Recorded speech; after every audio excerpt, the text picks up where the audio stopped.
detailed than what you might realize. And we find that some of the characters, like Karl Marx, his real name was Kissel Moses Mordecai Levy. Karl Marx was just an assumed name. And he worked with people over there like Lenin, whose real name was Ulanov, and the commissar of the Red Army and Navy, called Leon Trotsky. His real name was Lev Davidovich Bronstein. And when you find out how all these people have been pulling together to foment so many of these things going on here, you should be forewarned. Because this is not just accidental history. This is conspiracy. People working together to do wrong. And by definition, a conspiracy is just two or more people planning in secret to do something wrong. And by that definition, there must be thousands, millions, maybe even billions of conspiracies going on all the time. But you mentioned something about what's going on. Oh, that's one of them conspiracy nuts. We've all been vilified by that label. Conspiracy nut is kind of like anti-Semite. It's just a buzzword to say, they're onto us. They know who we are. They know what we're up to. Let's jump on them and vilify them, and that's the way they operate, through vilification. And if vilifying isn't enough, they'll trump up some charges. And if that's not enough, they send in the wet agents to spill some of your blood. Well, in Dusseldorf, Germany, the communist revolution, rules of revolution came to light, and in 1946, a U.S. Attorney General obtained a copy of the same rules from a known member of the Communist Party. And today, these same rules are in effect, and I want you to compare these concepts with modern occurrences. There's three of them, ABC. A, corrupt the young. Get them away from a religion. Get them interested in sex, make them superficial, and destroy their ruggedness. We sure have a lot of wimps today. A lot of these young kids coming up just don't seem to have what it takes anymore. But they've been through the public fool system. They've been nurtured by their television.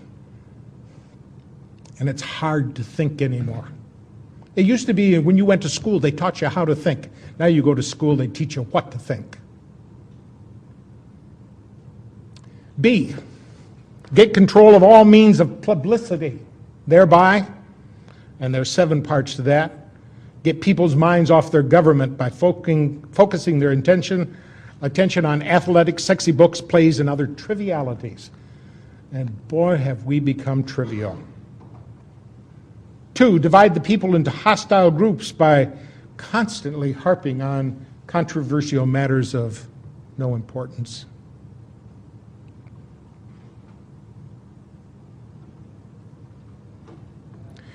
Number 3, destroy the people's faith in their natural leaders by holding the latter up to contempt, ridicule, and disgrace. 4, always preach true democracy, but seize power as fast and as ruthlessly as possible. Number 5, by encouraging government extravagance, destroy its credit, produce fear of inflation with rising prices and general discontent. That one has really been implemented with vigor. We're playing welfare Santa Claus to the whole world. Now take a look at Israel alone. We send $15,500 for every man, woman, and child. That's a lot of money. Sometimes I think some of us wish, gee, I wish my government would give me that much each year. Now that's only the above board welfare. There is a sub rosa welfare. For example, that's our only friend in the Middle East. Therefore, we got to have a base over there protect them? Do they give us a base, or do they rent it to us at a high price? Well, since we never find out exactly how much it's going to be, they can rent it at a high price, and nobody counts it as part of the great welfare. Number 6, incite unnecessary strikes in vital industries, encourage civil disorder, and foster a soft and lenient attitude on the part of government to such disorder. Number 7, by specious argument, call the breakdown of the old moral values, honesty, sobriety, self-restraint, faith in the pledged word, and ruggedness.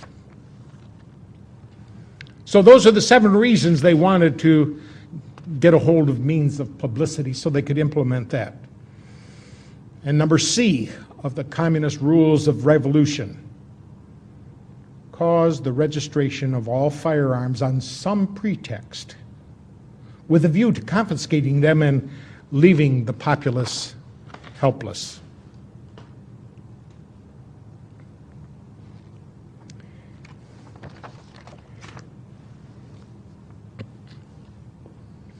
So many of these false flag operations have gotten us into big trouble.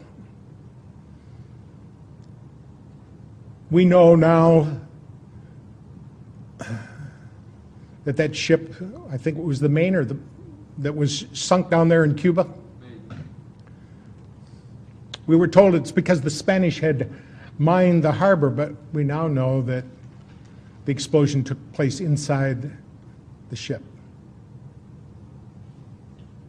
It was all the excuse they needed to go attack and wage war against Spain.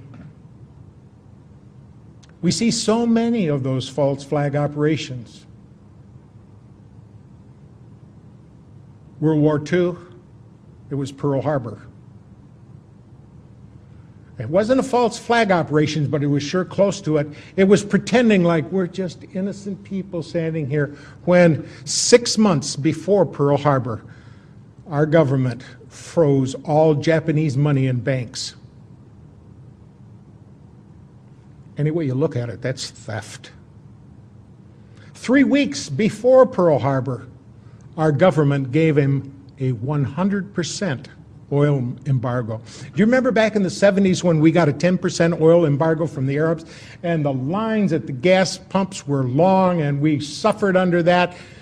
That was a 10% oil embargo. And our government tried to run a 100% oil embargo upon those people who just weren't going to put up with it. Now, I think Admiral Yamamoto was right that when they came over and stung us, they were only waking a sleeping lion. But there was nothing else they could do. It's either knuckle under or fight. And that's where it is to us. It's getting down to the point where we either knuckle under or do something to fight about this. Right now, it's a fight of words because, quite frankly, we're in a very awkward position here. It's too late to work within the system and probably too early to start shooting.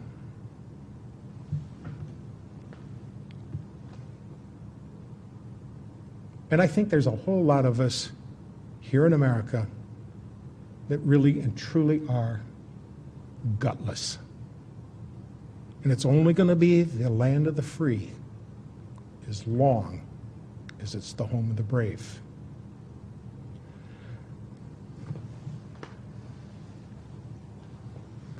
Well, we can see that after World War II, Franklin Delano Roosevelt, whose real name was Rosenfeld, hooked up with his good buddy over in the Soviet Union, a guy by the name of Joseph Stalin. His real name was Joseph Vissarionovich Jugashvili. Gashvili means son of. And he let his good buddy Joseph Stalin oversee the elections in much of Europe. And ironically, all those people decided to become pawns in the communist superstate. It was Joseph Stalin that said so clearly, and we better pay attention to what he has to say, those who cast their votes decide nothing. Those who count the votes decide everything. And we saw that happen here not too long ago in America because George Bush got elected. And it was his brother down there in Florida that sure did a lot to swing the votes. Remember all those hanging and pregnant chads and all the excuses they had to not count a lot of votes and to count other ones that they shouldn't have.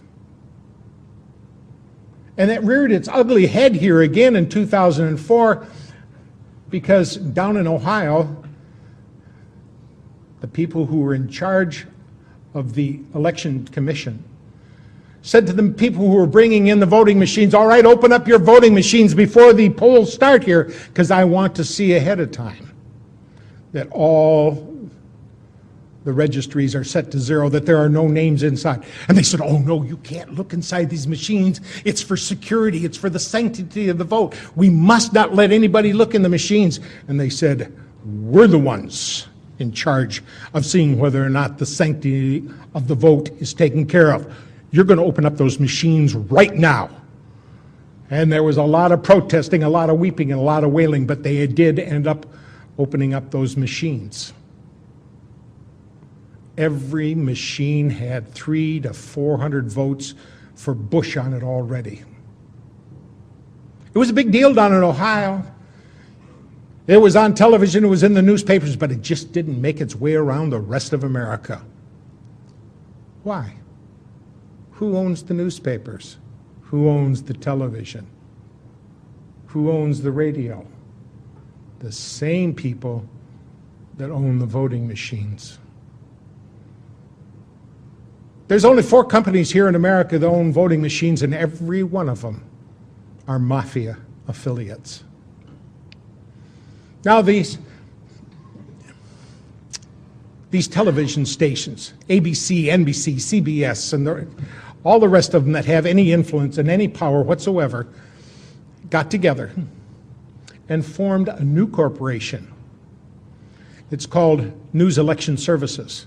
And they're the ones that feed information into the news election services about what's transpiring in the election and getting information back out of it. And so they have control. And it matters not who we vote for. What really counts is who does the television and the newspaper announce to be the victor. It's important because at stake is not only our freedom, but if we don't have freedom, we don't pass it on to our children. And if they don't have it, they don't pass it on to our grandchildren. And it's important to me for subsequent generations to enjoy the treasures, the pearls, the gems of liberty. Liberty is that notion where you got a right to make a choice. You decide what's good for your life. But somehow we've got to the point where you have to get a license for everything.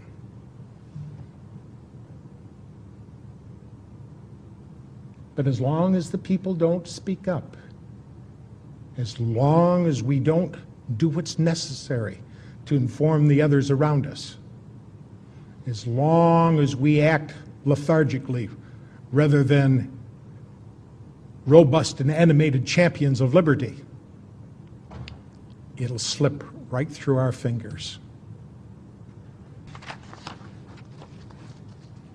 I have to ask you, are you willing to crank it up? Are you willing to pass out more DVDs? Are you willing to talk to more people? Are you willing to do what's necessary to safeguard our Constitution? For it was, I think it was Daniel Webster that said, safeguard your Constitution, for miracles do not cluster. What has happened once in 6,000 years may never happen again. And if the American Constitution goes down, there will be anarchy in the world. Let's safeguard it like it's precious. Thank you.